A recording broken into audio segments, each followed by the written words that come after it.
करीब 150 किलोमीटर की यात्रा आज दिल्ली के छतरपुर में मां आद्या कात्यायनी मंदिर से शुरू होकर 10 नवंबर को वृंदावन में श्री बांके बिहारी मंदिर तक जाएगी। बाबा बागेश्वर के साथ इस यात्रा में देश के जाने माने संत, कलाकार, नेता शामिल होंगे। यात्रा को लेकर धीरेन्द्र कृष्ण शास्त्री ने बताया कि इस पदयात्रा का मुख्य उद्देश्य सनातन संस्कृति, हिंदू एकता और राष्ट्रवाद को मजबूत करना है। यात्रा के लिए अब तक 40,000 से ज्यादा लोगों ने ऑनलाइन रजिस्ट्रेशन करवाया है। इस पूरी यात्रा में लाखों श्रद्धालुओं के शामिल होने की उम्मीद है। यात्रा में 7 संकल्प लिए जाएंगे, जिनमें धर्मांतरण को रोकना, लव जिहाद पर लगाम के साथ साथ हिंदू धर्म में भेदभाव खत्म करना शामिल है। यात्रा में 15 रथ होंगे, जिनमें हिंदू दर्शन की कई झांकियां होंगी। ये पूरी यात्रा के साथ साथ चलेंगे। यात्रा को लेकर बागेश्वर धाम के पीठाधीश्वर ने कहा कि यात्रा हिंदू समाज के लिए है, किसी के खिलाफ नहीं है। 150 करोड़ भारतीयों की 150 किलोमीटर की हिंदू एकता पदयात्रा। ये पदयात्रा सनातन धर्म की विचारक यात्रा है। इस देश को कास्टवाद में खोखला किया है। हम इस देश में राष्ट्रवाद चाहते। हम तलवारों की लड़ाई पर भरोसा नहीं करते, विचारों की लड़ाई पर भरोसा करते हैं। इस देश में सनातनीय परंपरा के मानने वाले जितने लोग हैं, हम उनकी लड़ाई लेकर के, हम उनके विचारों को लेकर के गांव गांव, गली गली, नुक्कड़ नुक्कड़ जाएंगे, हिंदुओं को जगाएंगे, हिंदुओं को एक करेंगे, ताकि आने वाले समय में भारत की जो जनरेशन है, अल्फा, बीटा या वर्तमान में जैन जी, वो कास्टवाद के चक्कर में ना पड़कर राष्ट्रवाद के चक्कर में पड़े और भारत हमारा विश्व गुरु बने। इसके लिए ये पदयात्रा है, 150 किलोमीटर की है। यात्रा से पहले धीरेन्द्र कृष्ण शास्त्री ने बाकायदा एक प्रेस कॉन्फ्रेंस करके साफ किया कि उनकी यात्रा किसी समुदाय के खिलाफ नहीं है। 80 करोड़ हिंदू इस देश में रहते हैं। उन सभी हिंदुओं की लड़ाई हम गांव गांव, गली गली में पहुंचकर लड़ रहे हैं। हमारा उद्देश्य एकमात्र है कि इस देश में हिंदू एकता हो, सनातन एकता हो। हम मुसलमानों के खिलाफ नहीं, हिंदुओं के पक्ष में पदयात्रा कर रहे हैं।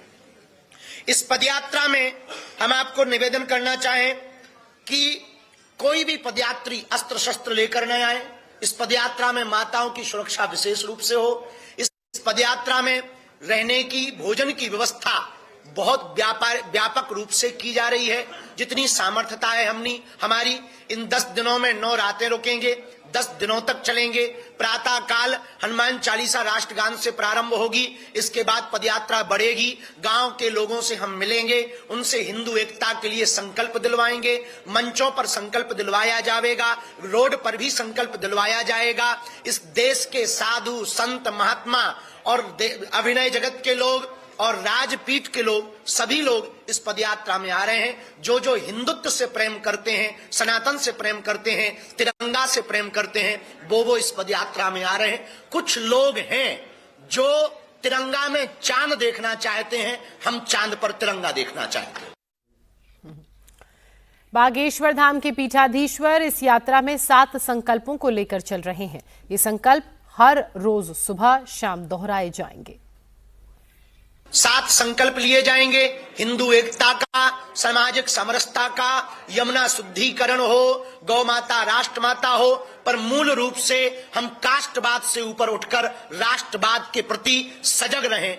हमारा उद्देश्य इस पदयात्रा का आपकी आने वाली पीढ़ी को बचाना। यहाँ जितने पत्रकार हैं, मीडिया कर्मी हैं या कैमरा चलाने वाले हैं, हम आपके बच्चों के लिए भी ये पदयात्रा कर रहे हैं, ताकि आपके बच्चे आने वाले समय में इस्लामिक ना हो जाएं, अपनी परंपरा को मानते रहें। इसके लिए ये पदयात्रा कर रहे हैं। इस पदयात्रा में 10 तारीख जो है, वो पूरी की पूरी 10 तारीख की पदयात्रा सिखों के 9वें गुरु तेग बहादुर जी, उनकी शहादत के लिए ये उनका वर्ष चल रहा है, शहादत का साला चल रहा है।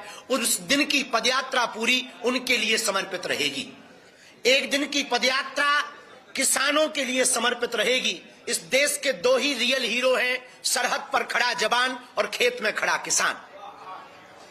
इन 10 दिनों की पदयात्रा में पूरी पदयात्रा हिंदू एकता के लिए है। हम साधु होने के नाते गांव गांव, गली गली जब जाएंगे, 150 किलोमीटर, 3 प्रदेश, दिल्ली, हरियाणा, उत्तर प्रदेश, लगभग 6 जिले, लगभग अगल बगल से मिलाकर 422 ग्राम पंचायतें, 5 करोड़ की लगभग आबादी के बीच से, जनसंख्या के बीच से ये पदयात्रा निकलेगी। लगभग 40,000 से 1 लाख सनातनी हिंदू इस पदयात्रा में सम्मिलित होंगे।